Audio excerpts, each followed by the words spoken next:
Kawasaki के जो symptoms थे वो डेंगू के सिम्टम्स मतलब सिमिलर होते हैं, दोनों मतलब सेम से होते हैं।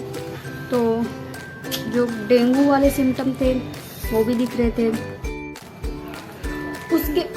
बेटा मान जाओ, अब फिलहाल ये ठीक है, इसलिए इतनी शरारत कर रही है, इतनी नहीं गिरी थी। और सिम्टम वही थे, बस थोड़ा बहुत चेंजेस था। तो डॉक्टर कंफ्यूज हो रहे थे, इको में भी नेगेटिव आया था, इसलिए डॉक्टर और ज़्यादा कंफ्यूज हो रहे थे।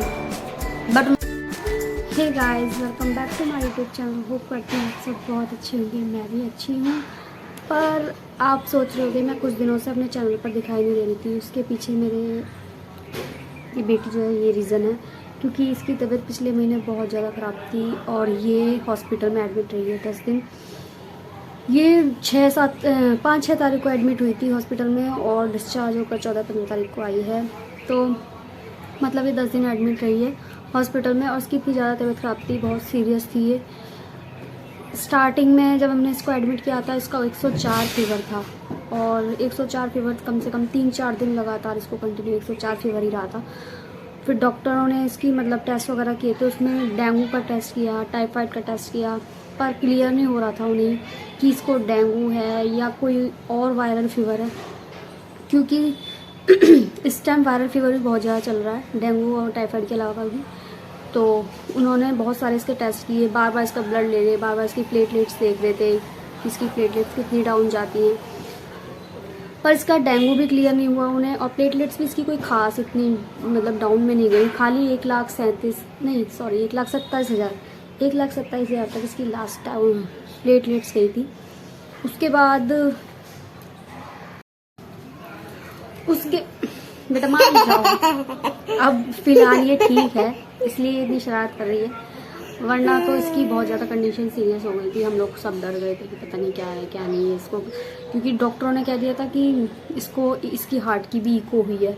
हार्ट की इको इसलिए कराई थी क्योंकि एक कावासाकी फीवर होता है, मैं आपको बताती हूँ उसके बारे में कि कावासाकी फीवर के भी जो सिम्टम होते हैं वो डेंगू जैसे ही होते हैं। बेटा मान जाओ, उसके सिम्टम भी डेंगू जैसे होते हैं। तो उनको यही डाउट हो रहा था डॉक्टर्स को कि मतलब ये डेंगू है या कावासाकी है। कावासाकी फीवर एक, बेटा चुप हो जा, बात करने दो। जो कावासाकी फीवर होता है वो जापानीज फीवर है। जिस तरह से कोविड आया था कुछ दिन पहले, तो कोविड में मतलब कुछ ऐसे सिम्टम होते हैं, मतलब एक तरह से छुआछूत की जो बीमारी सी थी ये भी कोविड भी, तो इसी तरह से कावासाकी फीवर भी होता है। इसमें भी मास्क वगैरह यूज़ करना चाहिए। ये मोस्टली बच्चों में होता है, तो बच्चों को ये ज़्यादा मतलब ये फीवर जो होता है ये बच्चों में ही होता है और बच्चे इससे ज़्यादा परेशान होते हैं, बड़ों में नहीं देखा जाता ये फीवर। तो उस फीवर में हार्ट जो है हमारा वो मतलब फैक्ट पड़ता है उसके ऊपर। इस फीवर से हार्ट की जो नसें होती हैं उसमें सूजन आ जाती है, पानी भी आ जाता है फेफड़ों में, ऐसा मैंने सुना है डॉक्टर्स के मुँह से। तो उन्होंने बताया कि भाई इसकी हार्ट की इको कराओ, तो हमने इसकी हार्ट की एक बार इको कराई। हम लोग गए 11 अगस्त को ये हॉस्पिटल में एडमिट थी, तो हमसे वहीं से लेकर गए, हमने इसकी हार्ट की इको कराई, वहाँ से नेगेटिव आया इसका मतलब कावासाकी जो फीवर बताया था उन्होंने वो नेगेटिव आया। उन्होंने बोला ऐसा कुछ नहीं है।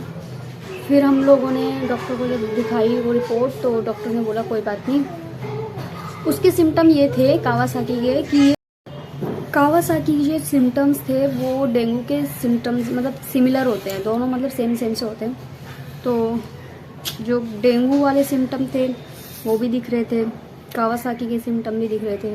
कावासाकी में क्या होता है कि फीवर एक तो बहुत तेज़ होगा, हाई फीवर होता है बहुत ज़्यादा, तो उसमें मतलब बॉडी एकदम रेड हो गई थी, इसकी पूरी बॉडी एकदम रेड, और रेडनेस इतनी ज़्यादा थी कि मतलब इसको ऐसा लग रहा था। फिर इसकी स्वेलिंग भी आ गई थी, बहुत सारी स्वेलिंग काफ़ी ज़्यादा आने के बाद फिर इसकी टंग एकदम स्ट्रॉबेरी रेड जो होती है ऐसी हो गई थी। इसकी आइज़ एकदम गड्ढे में मतलब ऐसे दब गई थी सूजन की वजह से, और ये इतनी मोटी हो गई थी स्वेलिंग होने के बाद कि ये मैं इसको टॉयलेट वगैरह के लिए लेके जाती थी तो मैं इससे बोलती थी परी मुझसे तू नहीं उठाई जा रही, इतनी भारी हो गई है तू।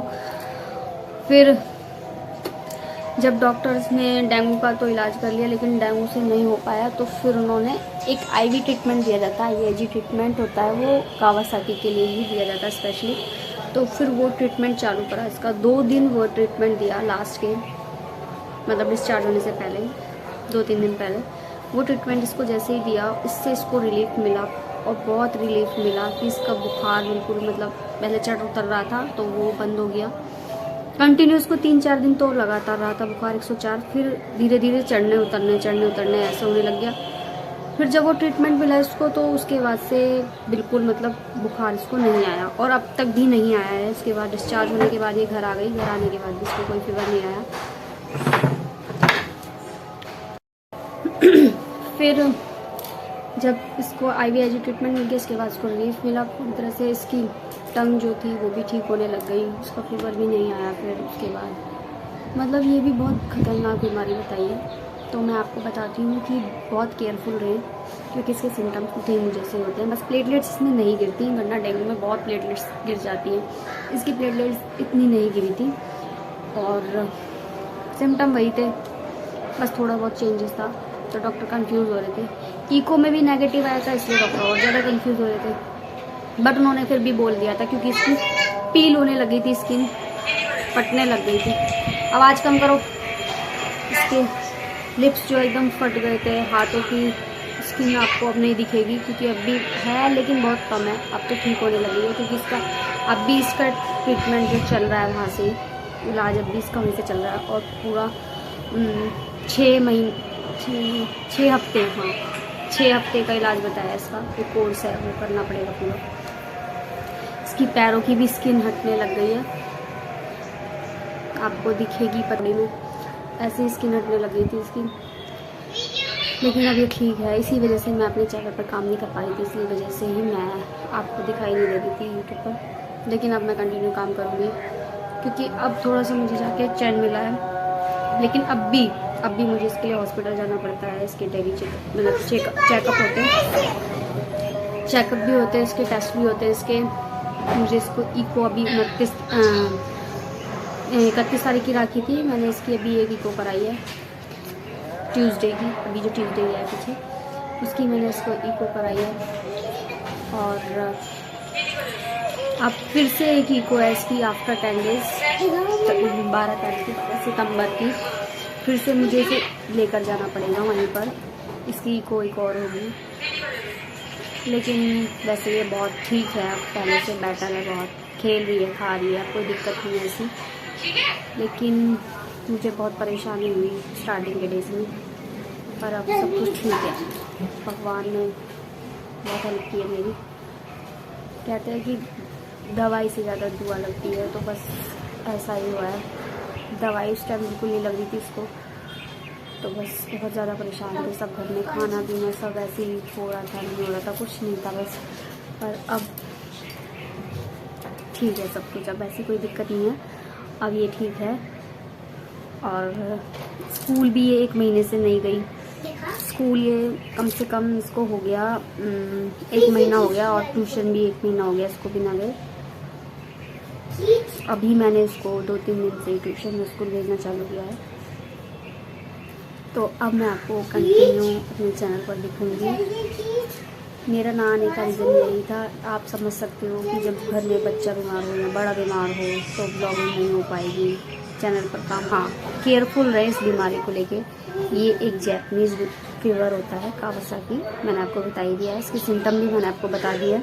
जब भी ऐसे कुछ सिम्टम देखने मिले तो प्लीज़ इमरजेंसी लेकर जाएं डॉक्टर के पास, घर में कोई इलाज नहीं है इसका, और पैरासीटामोल वगैरह से भी ये फीवर नहीं उतरता है। इसका इलाज IVIG ट्रीटमेंट ही है। तो प्लीज़ बच्चों को इस चीज़ से बचा कर रखें, थोड़ा ध्यान रखें, क्योंकि मैंने भी थोड़ी लापरवाही की थी इस चीज़ को लेकर। मैंने ऐसी वायरल फीवर समझा तो मैं उसको पैरासीटामोल भी देती रही कंटिन्यू 1 हफ्ते। फिर 1 हफ्ते बाद जब ऐसा कुछ हुआ तो फिर हम इसको लेकर गए थे, वरना तो हम घर में ही इसका ट्रीटमेंट करे जा रहे थे। और चलिए बस इतना ही कहना चाहती थी मैं आपसे, और अब मैं अपने ब्लॉग डालती रहूँगी। प्लीज़ आप देखते रहें, लाइक, सपोर्ट, सब्सक्राइब, चैनल को शेयर करते रहें, और